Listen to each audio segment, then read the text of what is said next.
Hey, this is Notser and this is Untitled. Today we're going to be discussing some coming soon teased ships by Wargaming. I mean, it's a super tease. I'll show you the picture. On top of that, I wanted to share my thoughts on recent test ship changes that Wargaming implemented in the last week or so. The super testers and the CCs have had access to these adjusted stats, and I wanted to share my thoughts on these ships. And then finally, I want to talk 8.4 and the implications that it has for the game once it goes live, because they are significant changes. They're probably the most significant changes coming to the game since the CV rework. But first, let's talk about those coming soon ships. First up, we've got a German cruiser. They've never done this like this, so apologies. It's clearly concealed by smoke, and I'm going to provide the link in the description for this post on subreddit where players were able to deconstruct and reveal the ship's general silhouette. And the general silhouette suggests that it is an O-class German battlecruiser. Now, the O-class German battlecruiser was a proposed German battlecruiser with 6 380mm guns. Yes, 380. This is something we ain't never seen, so I'm very curious how it's going to be balanced. 6 guns sounds pathetic unless you apply the same accuracy that the Georgia has. If they can apply the same accuracy that the Georgia seemingly has, then we have a really great discussion to have, because having that big gun caliber on a cruiser is really appealing. Now, is it going to have, terrible armor, terrible concealment, terrible everything? Who knows? Wargaming changes the stats willy-nilly sometimes. Azuma. Yoshino. So beyond the basic information from the O class, the 6 380s, we have no idea where it's going to sit. Is it going to get turtleback armor? Is it going to be more tanky than others? Who knows? Who knows what they decide to make it? But it's really exciting because this looks like the first premium tier 9 German ship in the game, and it's going to offer a new battlecruiser experience to an already fleshed out armada. We've got the Kronstadt, the Stalingrad, the Alaska, the Azuma, the Yoshino, and then seemingly the O class. I have no idea what they're going to call it. If they miss on the accuracy, people will probably call it Scheisse. And then on top of that, Wargaming teased a Japanese destroyer. Now, this DD is a little bit more concealed. The community was not as successful deconstructing it.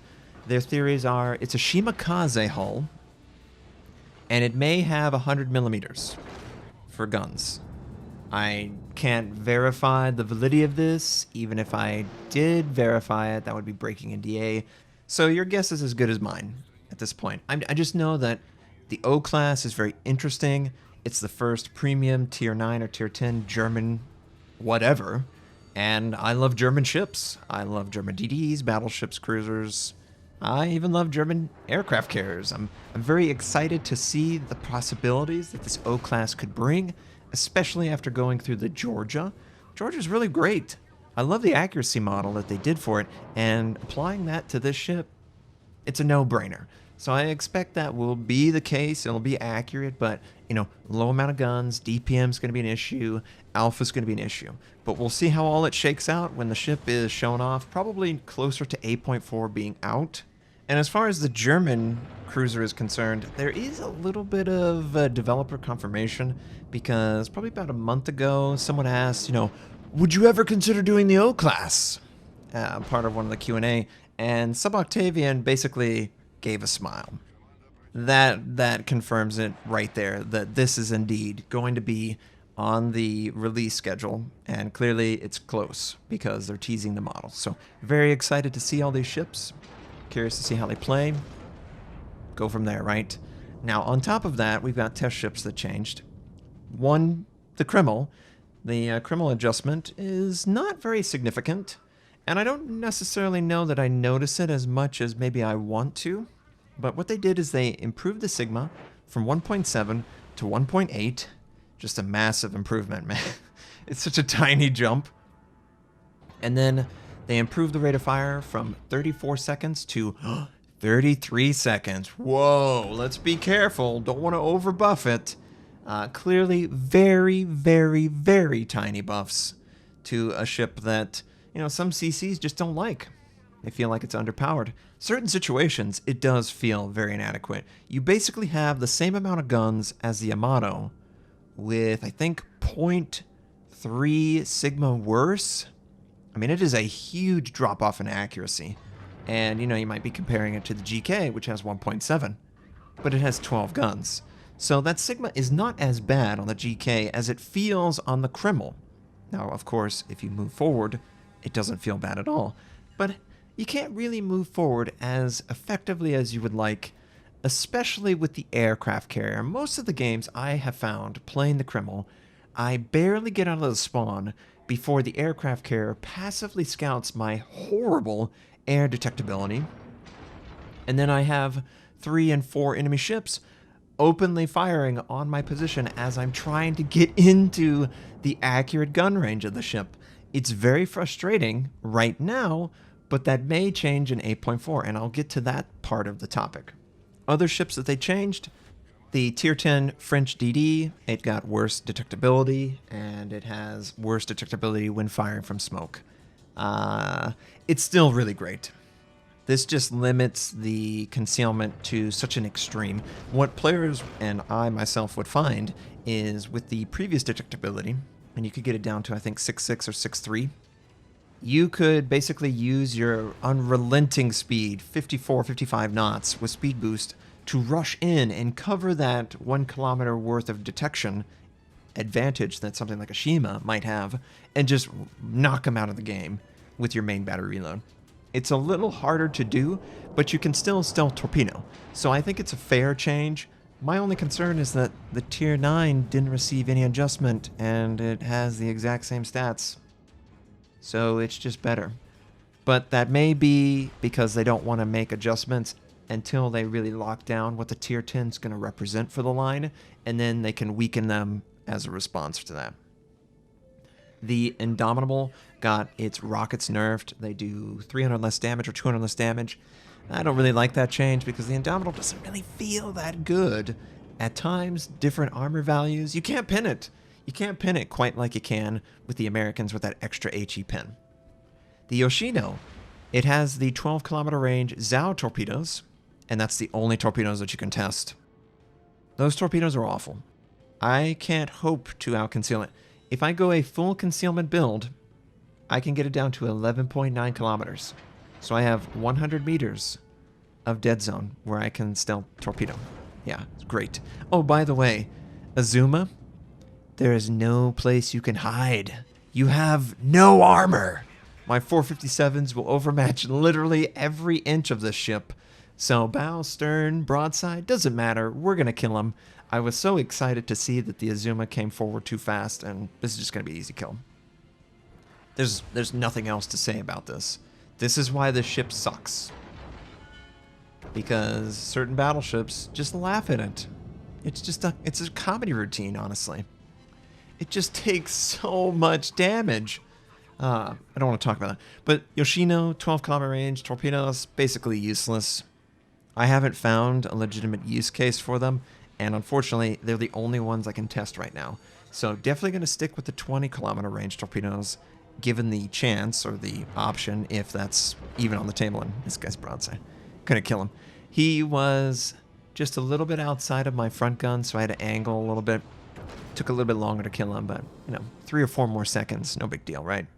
The Bayard has better bow and stern armor, worse main battery range, which, it's fair. This is the main battery reload light cruiser for the French cruiser line. The Yodachi got better torpedo concealment. Good, because the previous torpedo concealment was awful. So an awful ship is now meh. The Kremlin, we talked about the changes of the Kremlin. The Monarch and the Conqueror both were receiving some hit point testing. Their heal is faster, so they nerfed the percentage that it heals back up. I don't really know what to think about that. And then the Benham got the Fletcher torpedoes, the 10.5 kilometers. So very useful, very exciting adjustments for some. For others, not so much. On the Kreml, I don't know that I noticed the changes. And maybe that's a bad thing, because I think they made the adjustment because players believed that it wasn't good enough. Especially considered compared to the Pobeda. The Pobeda has to be nerfed, by the way. How could it not be nerfed? Feels so good at close range. I expect that the Pobeda will be nerfed.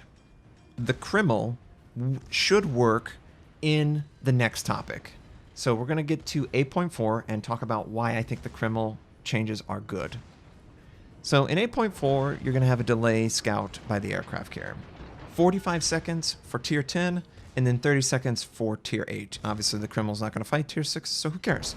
With this delayed spawn, this should alleviate some of the initial unfortunate weaknesses that the ship has. Namely, it can't even get into gun range, let alone get into effective gun range. So the lack of information should help it at least move into a position where it can do more damage. I think this is something that really is very important to the Soviet battleships being more effective, because their gun range just requires that they have to move so far and cover so much ground without being able to return fire a lot of times. And that's a huge concern. So I'm hoping that with 8.4's adjusted initial spawn time for the aircraft, that will allow the DDs, the cruisers, and the battleships the chance to get into a defensive position. The Kreml is a great ship if it has a defensive position that it can leverage. It's not good when 4 or 5 ships are firing on it. Oh, yeah, this Henri goes the exact opposite way he should have, and he's gonna run right into me. So annoying. Clearly it's annoying because the mouse. I was trying to help him, but now I can't fire through his ship, and I'm trying so desperately to help him out. I'm trying to stop, but I mean, this is an easy kill for the North Carolina, and he just zigged when he should have zagged.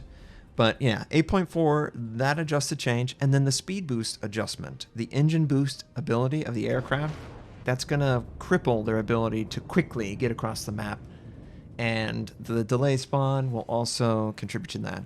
So I hope with the aircraft carrier's spotting effectiveness early game being reduced, that will alleviate some of the Soviet battleships, honestly, a lot of battleships' ability to get into a useful position. When I was playing in games without aircraft carriers, I was able to get into a defensive position and take advantage of the improved gun accuracy. But in games with an aircraft carrier, I pretty much was just fish food. I always took damage right at 21, 22 kilometers away from the nearest closest enemy target, and there's nothing I could have done. If you feel so helpless when your guns can't reach the target, your concealment's horrible, your AA will never be able to keep the aircraft carrier from spotting you, by the way, because you're a giant battleship. So hopefully the delayed nature of 8.4, that should alleviate some of the weaknesses that Soviet battleship players have been complaining about.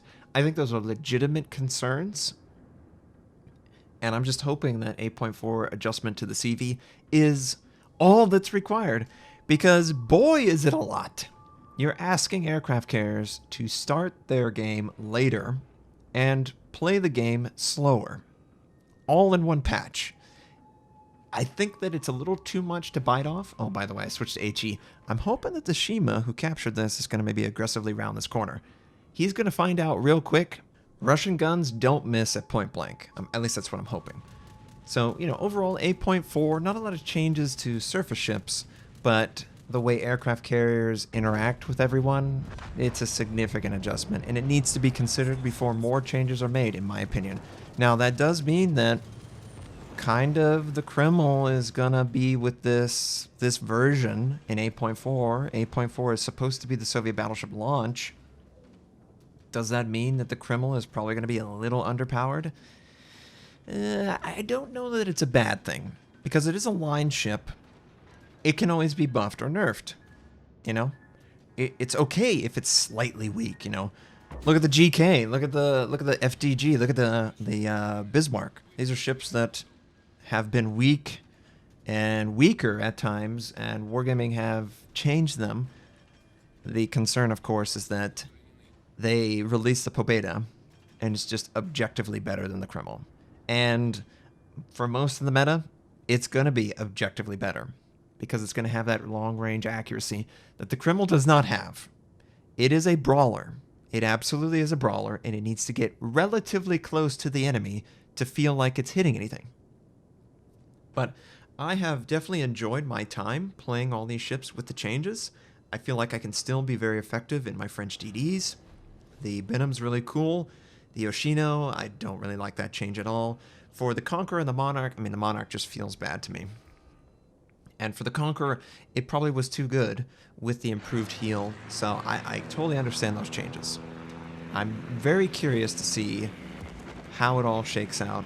I know the Soviet battleships are not living up to some players' expectations, not even living up to CC expectations. But I think part of the reason they aren't is just how devastating the aircraft carrier can be from an information standpoint. These ships, just like the Germans, they need to get close to be the most effective. And if you can't cover that ground without being seen, well, guess what? The enemy can design a defense to stop you. In this game, we did a great job, but it didn't really mean anything because our team gave it up too early, and I was just trying to claw back anything that I could. But it worked out at close range. Thanks for watching. If you would like to check out more of my content, you can click the most recent and the most relevant uploads. You can also subscribe to my channel. I do daily World of Warships content, news articles, first impressions, reviews, how-tos. I also stream at twitch.tv/notser. Thank you, have a wonderful day, and I'll catch you next time.